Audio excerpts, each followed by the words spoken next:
Hi guys, it's Chris with City Girl Homestead.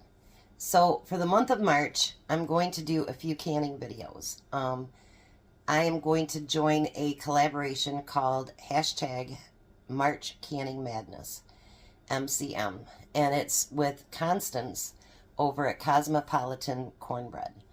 And she allows it to be an open collab.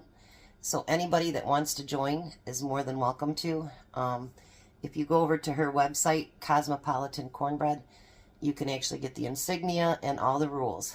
There will be a drawing. So for any of the videos that you watch, make sure you leave a nice comment because she will pick a video. And the prize is a steam canner. So, and if you contribute, I think it's 2 cases of canning jars. If your video is picked, then someone from your video will win, and so will you. So it might be worth giving it a try. And I like it because she doesn't mind the Rebel canning as long as we say it's Rebel canning. This today is not Rebel canning. I might do some, I don't know yet. But I've been looking for different things that I can put on my shelf that I think would benefit me in prep time and whatever. So I found this thing and I looked it up how to say it. Mirepoix. And it's basically mixed vegetables that you would use for like soups or whatever to get them started. I'm going to do mine a little bit different and I'll show you when I get to that point. So the first thing it says you need 4 sleeves of celery. I got it all washed up already.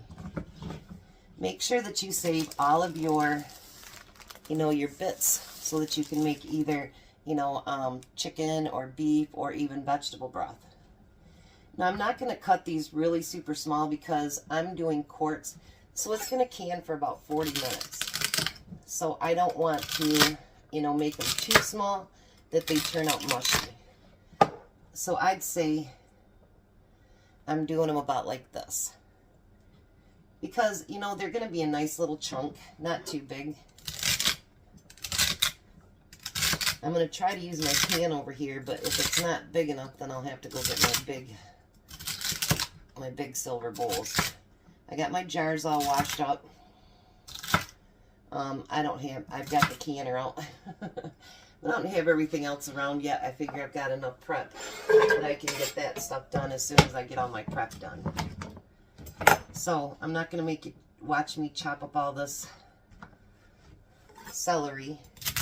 So, but I think that this is going to be a great idea, especially people that like to make soup. That they like the chicken noodle or just vegetable beef or whatever it happens to be, or even just a veggie soup. And then you can add whatever else you want to it. But I'll show you what all mine's going to have in it. But let me get the celery cut up, and then I'll be back to show you what else I'm going to add. Boy, were those some strong onions. I'm still crying. So now the next thing we're going to do is we're going to chop us up some onions. It says 4 to 5 pounds of onions.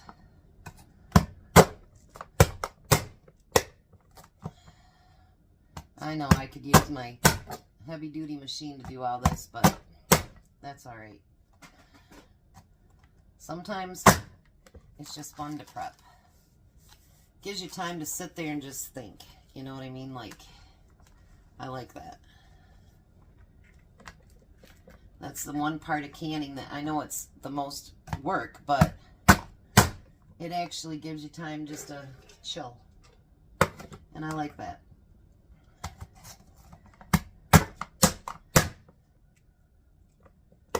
I had a couple of them that were bad and one that I had to cut the end of it off because it just was not good. And when you just buy them, like I bought them just for this, so it's not like they're old or anything. That kind of upsets me because nothing's cheap anymore. So it's like, really?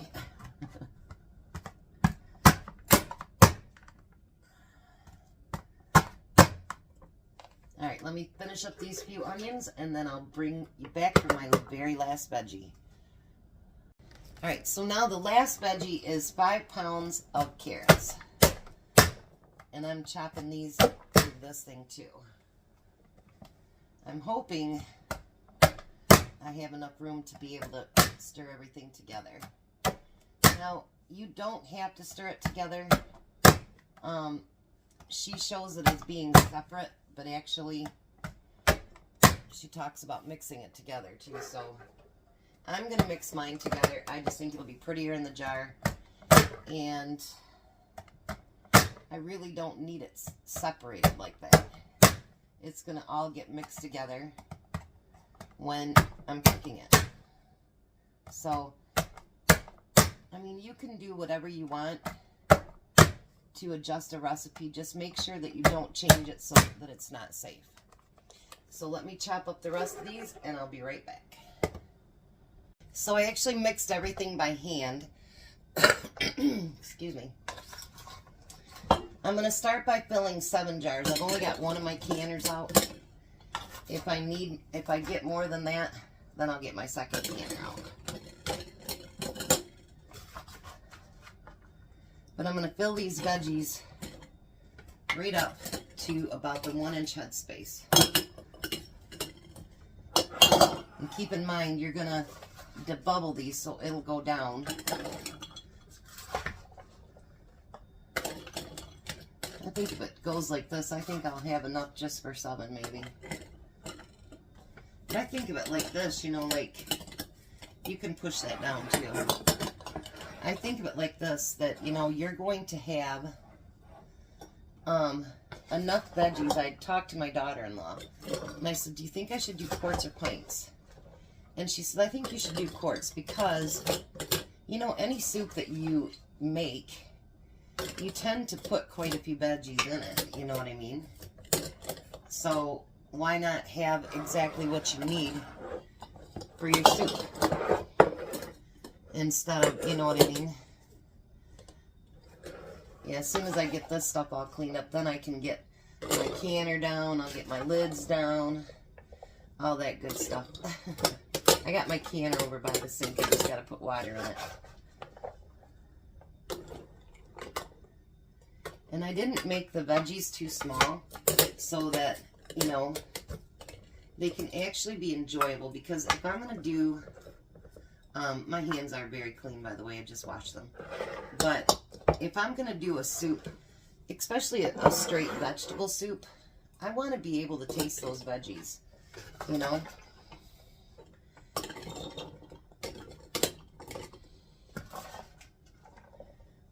I think this is going to be really pretty. And yes, the floor's gotten a few.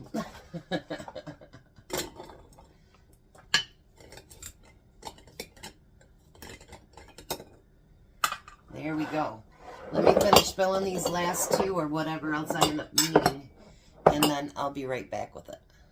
Alright, so before I start canning, I had about 1 1/4 left, and so I put it in a freezer bag and got the air out of it. If I need any out of it to fill my jars, I'll have it here. You can, normally I would blanch carrots, but you don't have to. It just kind of changes the texture just a little bit. And I wasn't going to burn a second canner just for 1 quart. That just made no sense to me.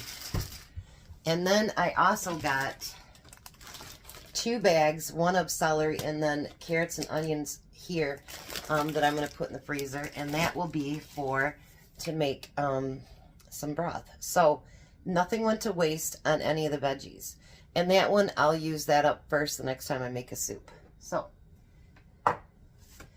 the first thing that we want to do is we want to fill these. It says, okay, for her it says to use chicken broth, and it also says to use a teaspoon of salt. I don't can with salt unless it's in the recipe. Because sometimes I give things to Courtney's mom and she has high blood pressure, and so I don't can with salt. And the second thing, the chicken broth, I thought about it. And what if I want to do a beef soup, or I just want to stir fry vegetables, or something like that, I don't want the chicken taste to be on there. So I am canning it with water and no salt. And you can choose to do whatever you want. You know, if you want to do, you know, beef, vegetable broth, whatever you want to do, chicken, if you want to use salt, you do whatever is good for you. But for me and my family, I just think this would be better. I could have probably filled this all the way up.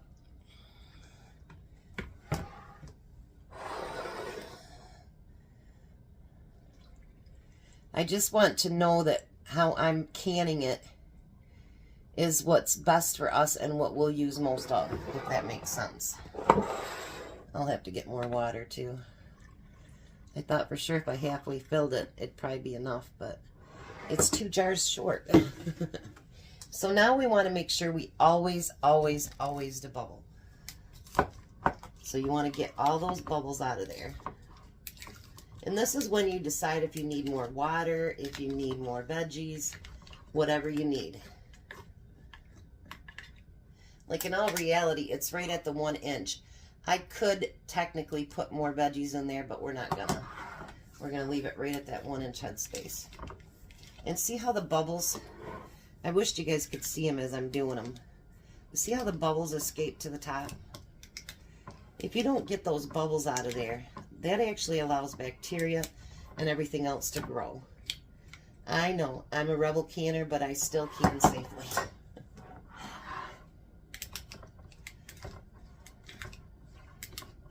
And so we're going to get all those debubbled. Now this one's probably going to need a little bit more water. Well, maybe not. That was a real good bubble. See how that went up there? I know that you guys that canned forever, you understand it, but you got to remember, sometimes there's newbies that actually come on and, you know, they're trying to learn. So we want to make sure that we can make things for them as well. Oops, and then I put too much water in there. All right, let me finish filling these and debubble them, and I'll be right back. All right, so now our next step is, even though it's just water and veggies and there's probably nothing on the rims, this is when you check for any cracks, anything like that. Make sure you always wipe those rims. Even if you think you didn't get anything on them, always wipe the rims. Because believe it or not, even through that tissue, you can feel if there's a crack or a chip or anything like that in your jar.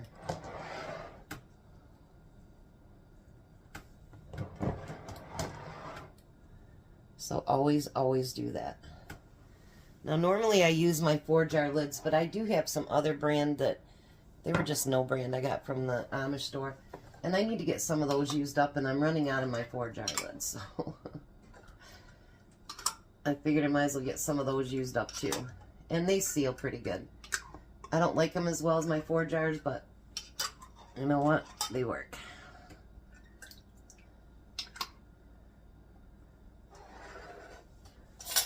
Then we're going to put the rings on them. And you want to just do it fingertip tight. I know a lot of people go that way and then go back this way. I just do it fingertip tight.